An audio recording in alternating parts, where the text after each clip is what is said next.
இன்றே டவுன்லோட் செய்து உங்கள் ஃபேவரட் ஷோக்களை என்ஜாய் பண்ணுங்க. அத்தை சொன்ன மாதிரி இது சாமி விஷயம். நம்ம குலதெய்வ சிலைய போலீஸ் கிட்ட கொடுக்கறது எனக்கு ஒன்னும் நல்லதா படல. இப்படி பண்றதுனால நாளைக்கு அபசகுணமா ஏதாச்சும் நடந்தா அதை அனுபவிக்க போறது நாம தானே.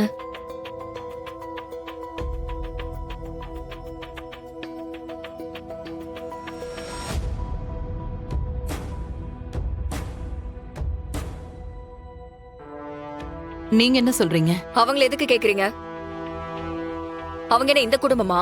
சிலைய தேடுறதுக்கு இவங்களும் தானே ஹெல்ப் பண்ணாங்க. அதுவும் இல்லாம சாமி நம்ம யார் கனவுலயாவது வந்துச்சா? இலக்கியோட ஹஸ்பண்ட் கனவுல தானே வந்துச்சு. அப்போ அதுக்கு என்ன அர்த்தம்? இந்த வீட்ல இருக்கிறவங்க எல்லாருமே இந்த குடும்பம்னு தானே அர்த்தம்.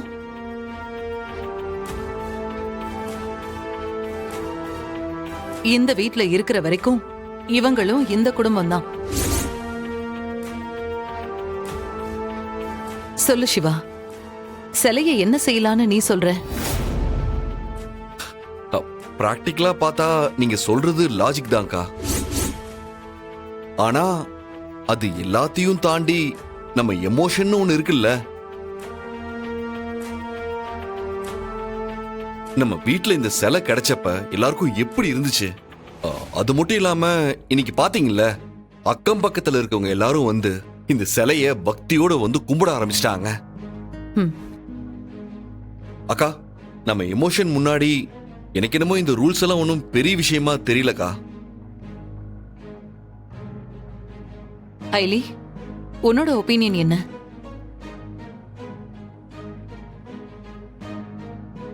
இத்தனை பேர் சொன்னதுக்கு அப்புறம் இதுல நான் புதுசா சொல்ல ஒண்ணும் இல்ல அண்ணி. இவரு சொன்ன மாதிரி இது இப்போ வெறும் சிலை இல்ல, இந்த வீட்டோட குல தெய்வம்.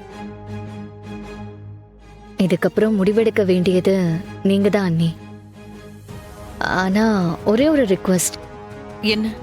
இன்னைக்கு நைட்டு மட்டும் நான் கண் முழிச்சு இந்த சாமிக்கு பூஜை பண்ணலான்னு இருக்கேன்.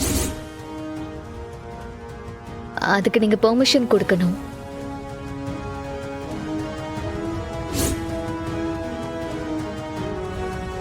இதுல எனக்கு தனியா முடிவெடுக்கலாம் எதுவுமே இல்ல. நீங்கெல்லாம் என்ன சொல்றீங்களோ அதைத்தான் நானும் செய்யலான்னு இருந்தேன். சிலை இங்கே இருக்கட்டும், பாத்துக்கலாம்.